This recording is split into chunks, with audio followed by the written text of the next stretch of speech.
सचिवालय में हुई धामी कैबिनेट की अहम बैठक में लिए गए कई महत्वपूर्ण निर्णय। सीएम ने की कैबिनेट की अध्यक्षता।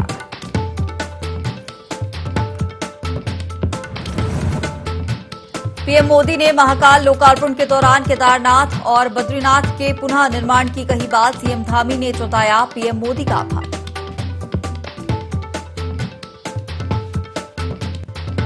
संचार सेवाओं से वंचित क्षेत्रों को जल्द नेटवर्क की सुविधा देगा बीएसएनएल। प्रदेश में लगेंगे 245 टावर, लोगों को जल्द मिलेगा नेटवर्क का लाभ।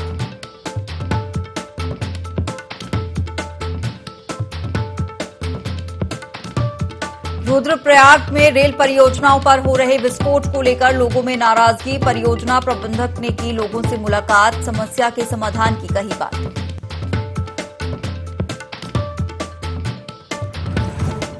और लोहाघाट एनएच एक बार फिर से हुआ बंद। राजमार्ग पर मलबा आने से मार्ग हुआ बाधित। राजमार्ग को खोलने के चल रहे हैं प्रयास।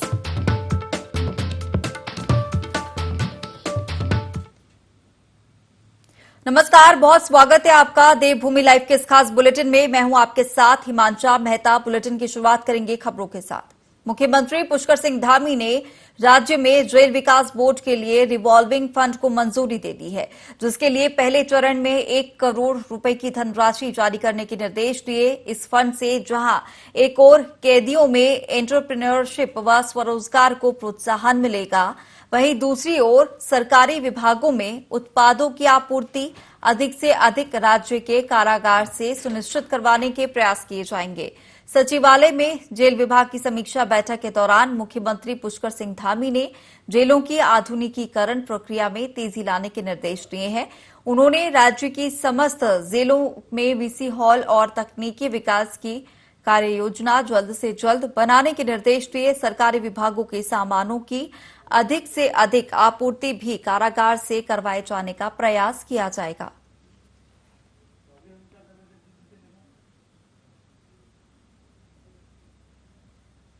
भाजपा प्रदेश अध्यक्ष महेश भट्ट ने पंचायत चुनावों में मिली जीत पर जनता का आभार व्यक्त किया है। भाजपा प्रत्याशी की निर्विरोध जीत को पीएम मोदी के मार्गदर्शन में सीएम धामी के विकास कार्यों की जीत बताया और कहा कि प्रदेश सरकार जिले और गांवों की सरकार के सहयोग से क्षेत्रीय विकास कार्यों को प्राथमिकता से पूरा करेंगे। इस दौरान महेंद्र भट्ट ने कांग्रेस के आरोपों का पलटवार करते हुए कहा कि उन्हें ईवीएम से चुनाव में भी गड़बड़ी नजर आती है और मतपत्रों से चुनाव में भी गड़बड़ी नजर आती है। दरअसल गड़बड़ी कांग्रेस सोच में ही है।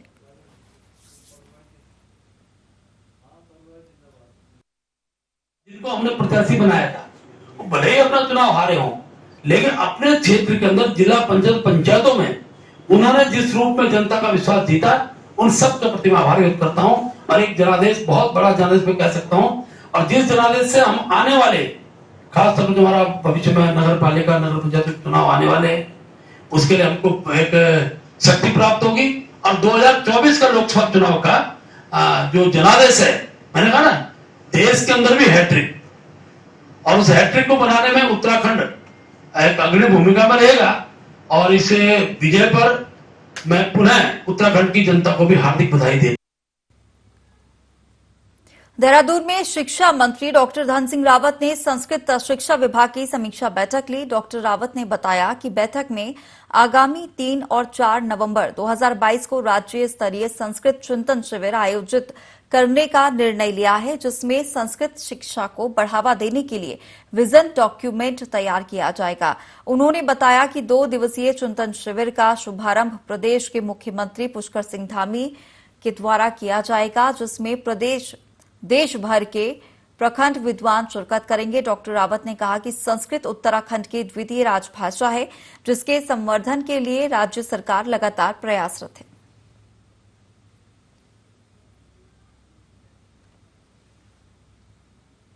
भाजपा के पूर्व अध्यक्ष और विधायक बंशीधर भगत देवी देवताओं को लेकर दिए गए बयान के बाद विपक्ष के निशाने पर आ गए। कांग्रेसी प्रवक्ता गरिमा दसौनी ने भगत के बयान की कड़े शब्दों में निंदा की है। साथ ही भाजपा नेताओं से मांग की है कि अपने विधायक के बयान का संज्ञान लेकर उन पर कार्रवाई करें, क्योंकि उन्होंने सनातन धर्म के देवी देवताओं का मंच से मजाक उड़ाने का काम किया है।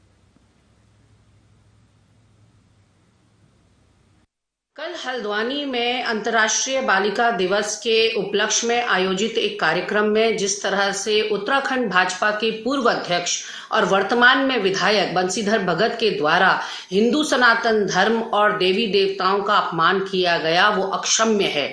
मैं उनके शब्दों को दोहराना भी नहीं चाहती, क्योंकि जिनकी हम पूजा करते हैं, जो हमारे लिए पूजनीय हैं, श्रद्धेय हैं, ऐसे देवी देवताओं के लिए जितने निचले दर्जे के शब्द उन्होंने इस्तेमाल किए, वो अपने आप में बहुत बड़ा अपमान हिंदू धर्म का है, हमारे देवी देवताओं का है। और मुझे लगता है कि इसका संज्ञान हाईकमान को लेना चाहिए। उज्जैन में महाकाल लोक के भव्य लोकार्पण को लेकर देश भर में खुशी का माहौल है।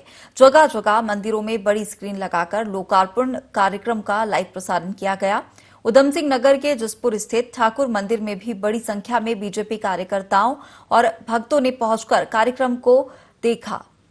इस अवसर पर साधु संतों का फूल मालाओं से स्वागत किया गया। भाजपा नेता शैलेंद्र मोहन सिंघल ने लोकार्पण को लेकर कहा कि ये बहुत शुभ दिन है। हिंदू संस्कृति में महाकाल का बहुत बड़ा स्थान है। पूरे देश आनंद से सराबोर है।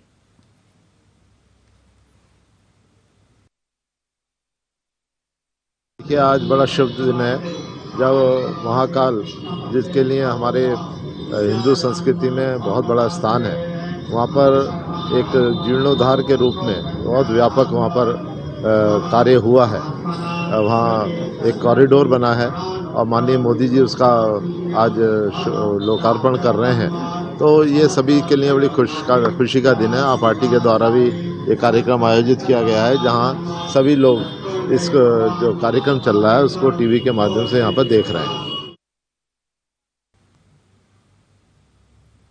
लोहाघाट के बीईडी संकाय का महिला छात्रावास पिछले 7 वर्षों से बंद पड़ा हुआ है, जिस कारण कॉलेज में पढ़ने वाली छात्राओं को हॉस्टल में रहने की सुविधा नहीं मिल पा रही है। हॉस्टल बंद रहने की वजह से जर्जर हो चुका है। दूरदराज क्षेत्रों से पढ़ने आने वाली छात्राओं ने कॉलेज प्रबंधन से जल्द हॉस्टल खोलने की मांग की है। छात्राओं का कहना है कि कॉलेज में हॉस्टल होने के बावजूद भी उन्हें हॉस्टल सुविधा नहीं मिल पा रही है, जिस कारण उन्हें महंगे किराए के कमरे लेकर रहना पड़ रहा है।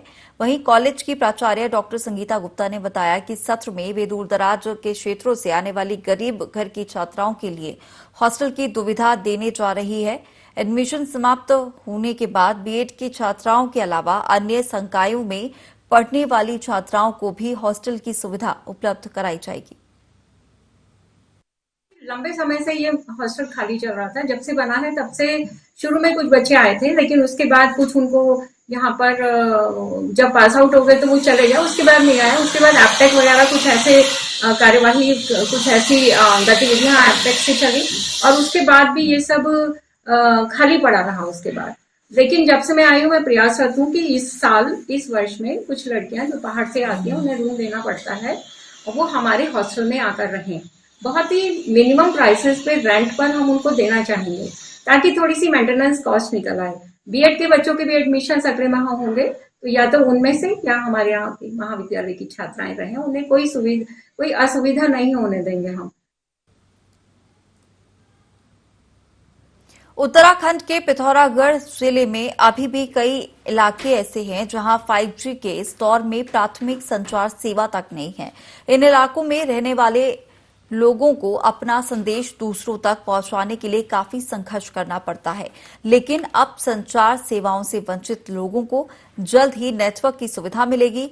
बीएसएनएल जल्द ही 4G सुविधा के 245 टावर लगाने जा रहा है। टावर लगाने के संबंध में बीएसएनएल के आला अधिकारियों के साथ डीएम की बैठक हो चुकी है। पिथौरागढ़ के जिलाधिकारी डॉक्टर आशीष चौहान के मुताबिक टावर लगाने के संबंध में बीएसएनएल के आला अधिकारियों के साथ बैठक हो चुकी है, जिसमें ऐसे इलाकों की प्रॉपर लिस्ट बनवाई जा रही है ताकि नेटवर्क से वंचित सभी इलाके कवर कर लिए जाएं। यूएसएफ स्कीम है, उसमें जियो की तरफ से अभी 23 टावर हमारे ज़िले में प्रपोज थे, उनमें से 14 उन्होंने उसमें लाइव कर दिए हैं और अब 9 लोकेशंस पे अभी काम चल रहा है। सिमिलरली यूएसएफ स्कीम में बीएसएनएल के लिए भी ये मैंडेट है कि वो उन सारे गाँवों को कनेक्टिविटी दे जहाँ पर अभी नेटवर्क नहीं है और 4G कनेक्टिविटी दिया जाना है अगले 1.5 साल में, अगले 500 दिनों में उन्हें ये टारगेट कंप्लीट करना है। तो उसी क्रम में एक बैठक हुई थी और कंटिन्यूसली जो हमारी जिला स्तरीय समिति उसके माध्यम से रिव्यू करते हुए नेटवर्क कनेक्टिविटी के इशू को जल्दी से जल्दी इस इशू को एड्रेस करते हुए कनेक्टिविटी दी जाएगी। रुद्रप्रयाग की नरकोटा ग्राम पंचायत में पिछले 2 दिनों से रेल परियोजना का काम बंद पड़ा है, जिसके बाद परियोजना के मुख्य प्रबंधक अजय सिंह यादव ने आंदोलन कर रहे ग्रामीणों से मुलाकात की, जहां ग्रामीणों ने टनल विस्फोट से आवासीय भवनों को हुए नुकसान का मुआवजा देने की मांग की है, जिसके जवाब में सीपीएम अजीत सिंह यादव ने कहा कि जल्द कमिश्नर के साथ बैठक कर समस्या का समाधान किया जाएगा। ग्राम पंचायत के मुख्य बाजार को पुनर्स्थापित करने के लिए प्रस्ताव भेजा जाएगा। सीपीएम ने मुआवजा दिए जाने और क्षतिग्रस्त मार्गों का निर्माण करवाए जाने की बात कही है। यहाँ पर मुख्य बिंदु इनके घरों में क्रैक टनल की ब्लास्टिंग की वजह से तथाकथित कहे गए, उसी के ऊपर ज़्यादा चर्चा हुई है तथा अन्य कुछ सड़क मार्ग, कुछ इनके गांव तक पहुंचने वाले रास्ते थे जो टूटे हैं, उनकी रिपेयर मरम्मत की बात की गई है। और ब्लास्टिंग की वजह से यदि पुराने क्रैक भी रहे हैं तो वो उनके ऊपर ब्लास्टिंग का कोई असर हुआ है या नहीं हुआ है, ये इस्टेब्लिश हो जाए तो आगे की कार्रवाई करने में हमें एक रास्ता दिखाई देगा। बड़ी खबर देहरादून से, जहां धामी कैबिनेट की बैठक खत्म हो गई है। कैबिनेट में रखे गए 24 प्रस्ताव पास हुए हैं। कई प्रस्तावों पर मुहर लगी है। कई विभागों को कैबिनेट के प्रस्ताव में जगह दी गई है। तो खबर देहरादून से आपको बता रहे हैं, जहां धामी कैबिनेट की बैठक खत्म हो गई और इस कैबिनेट में 24 प्रस्ताव रखे गए और कई प्रस्तावों पर इस दौरान मुहर भी लगी है। कई विभागों को कैबिनेट के प्रस्तावों में जगह मिली है। तो कई प्रस्ताव इस दौरान रखे गए थे और 24 प्रस्ताव रखे गए, जिनमें से कई प्रस्तावों पर मुहर भी लगी है। इसके साथ ही कई विभागों को कैबिनेट के प्रस्तावों में जगह दी गई है। तो आज की ये धामी कैबिनेट की बैठक कई मायनों में अहम और महत्वपूर्ण मानी जा रही थी और अगर राज्य कर्मचारियों की बात की जाए तो उनके लिए भी ये बैठक काफी ज्यादा महत्वपूर्ण थी। और खबर पर ज्यादा जानकारी के साथ प्रिंसिपल करस्पॉन्डेंट कैलाश बिष्ट हमारे साथ जुड़ गए हैं। कैलाश, धामी कैबिनेट की बैठक खत्म हो गई है, कितने प्रस्तावों पर मुहर लगी है?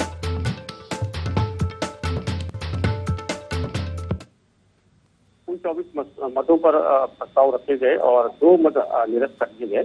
और जो सबसे महत्वपूर्ण इसमें जो पॉइंट निकल कर आए वो यही थे कि जो राजस्व पुलिस का खासतौर पर वो इलाके जहाँ पर पर्यटक ज्यादा आते हैं, तो वहाँ पर 6 पुलिस स्टेशन और 20 चौकियां यहाँ पर खोलने पर आज सहमति बनी है। और ताकि जो अतिरिक्त जो भार पड़ता है वो अतिरिक्त भार कम हो राजस्व पर और जो राजस्व पुलिस जो थी उस पर भार कम हो। और क्योंकि जहाँ पर्यटक आते हैं वहाँ पर क्राइम भी बढ़ता है, तो क्राइम को भी अगर कंट्रोल करने की यहाँ पर बात की जाए तो इसको बहुत महत्वपूर्ण माना जा रहा है। तो इस पॉइंट को काफी महत्वपूर्ण माना गया।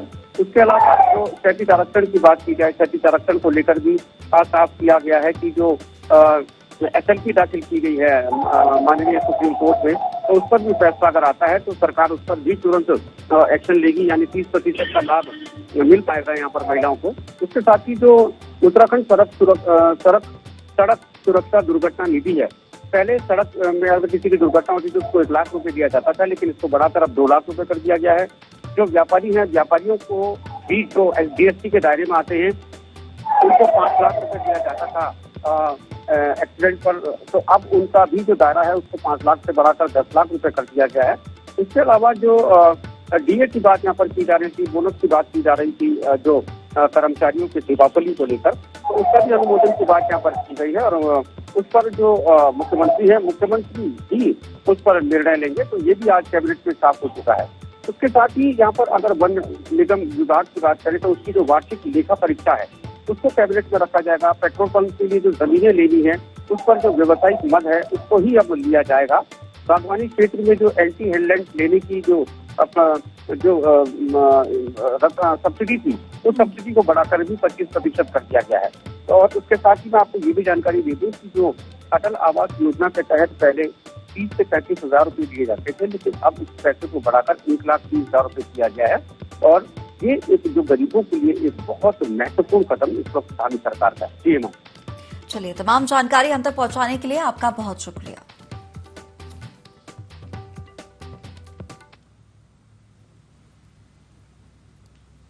कोटाबाग के राजकीय बालिका इंटर कॉलेज कालाढूंगी में धूमधाम से बालिका दिवस मनाया गया, जिसमें शिक्षकों ने बालिकाओं के लिए निबंध, कला और अन्य प्रतियोगिताओं का आयोजन कराया। वहीं इस दौरान कॉलेज की शिक्षार्थी और प्रधानाचार्य ने बताया कि पूरे देश में बालिका दिवस मनाया जा रहा है, लेकिन हमारे विद्यालय की 626 बालिकाओं को स्वास्थ्य का खतरा लगातार बना हुआ है, जिसकी वजह से विद्यालय के मुख्य द्वार पर कूड़े का ढेर है। इसे लेकर शासन प्रशासन को भी अवगत कराया जा चुका है, लेकिन समस्या का समाधान नहीं हुआ है।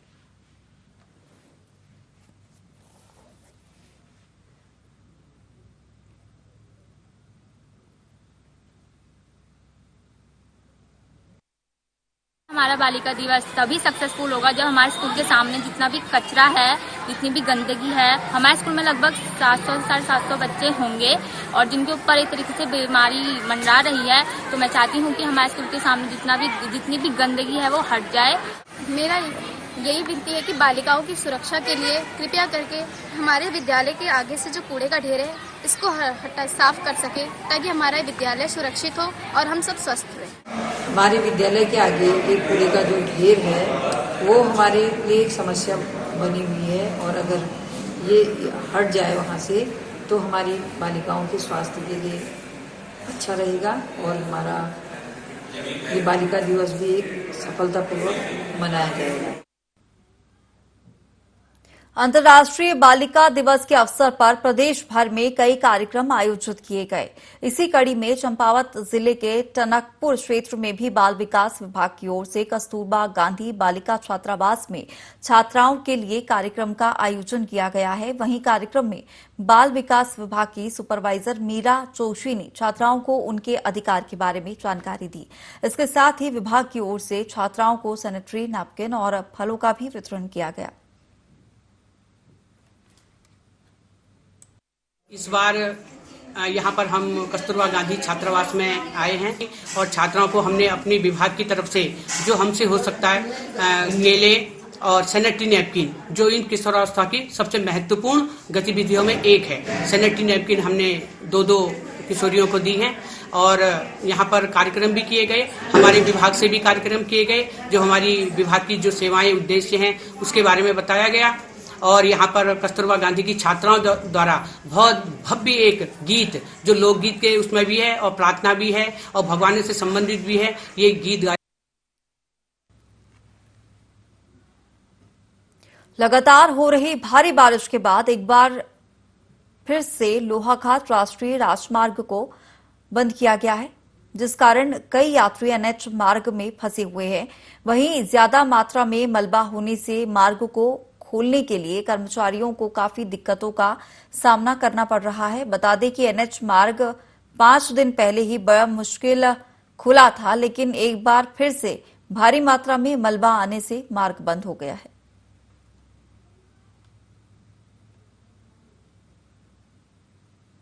चलिए, और अब खबरों में आगे बढ़ेंगे, जहां लाल कुआं में पुलिस ने इंडियन ऑयल डिपो के टैंकर से डीजल चोरी करने वाले गिरोह का पर्दाफाश किया है। पुलिस ने गिरोह के 2 सदस्यों को गिरफ्तार किया है।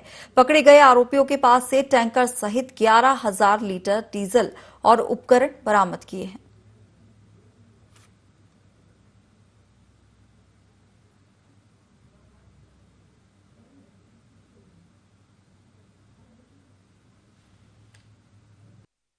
तेल डिपो है, तो यहाँ से इनकी काफ़ी टाइम से शिकायत आ रही थी कि हमारे यहाँ से जो गाड़ियाँ तेल लेके जाती हैं, बीच में शायद उनसे कुछ छेड़छाड़ की जाती है और उनसे तेल निकाला जाता है।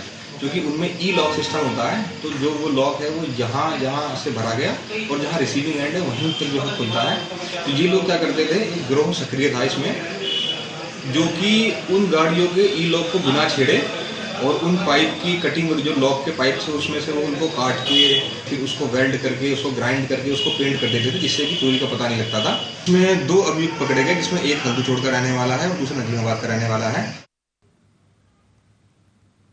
पीएम नरेंद्र मोदी के संबोधन में केदारनाथ और बद्रीनाथ के पुनर्निर्माण के उल्लेख पर उत्तराखंड के सीएम पुष्कर सिंह धामी का बयान आया है। सीएम धामी ने कहा कि पीएम का बयान इन धामों के प्रति गहरी आस्था का प्रतीक है। उन्होंने कहा कि उज्जैन में महाकाल लोक के लोकार्पण समारोह के दौरान पीएम के संबोधन में राज्य के 4 धामों हेमकुंड साहिब के साथ ही 4 धाम आलवेदर रोड और रेल संपर्क मार्गों के निर्माण का उल्लेख करना राज्य के पर्यटन को बढ़ावा देने वाला होगा।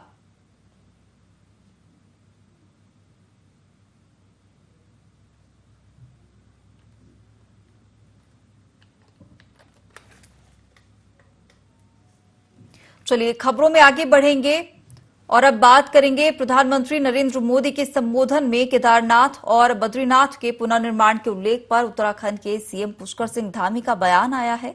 सीएम धामी ने कहा कि पीएम का बयान इन धामों के प्रति गहरी आस्था का प्रतीक है। उन्होंने कहा कि उज्जैन में महाकाल लोक के लोकार्पण समारोह के दौरान पीएम के संबोधन में राज्यों के 4 धामों हेमकुंड साहिब के साथ ही 4 धाम आलवेदर रोड और रेल संपर्क मार्गों के निर्माण का उल्लेख करना राज्य के पर्यटन को बढ़ावा देने वाला होगा।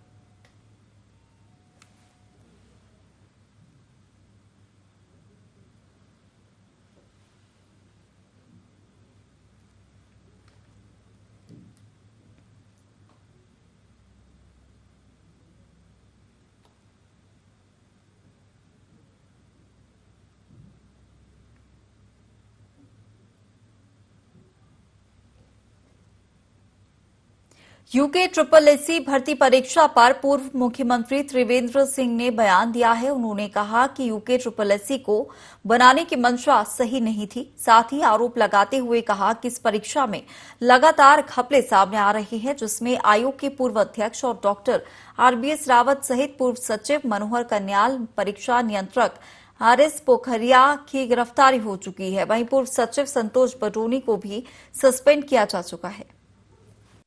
मैंने शुरू में भी कहा था कि जो यूके SSSC है, इसकी नियत ही खराब, इसको बनाने के पीछे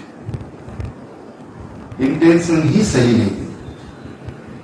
फर्स्ट डे मैंने कहा था 27 जुलाई का, मुझे अच्छी तरह याद है, कि संस्था को भंग कर देना चाहिए।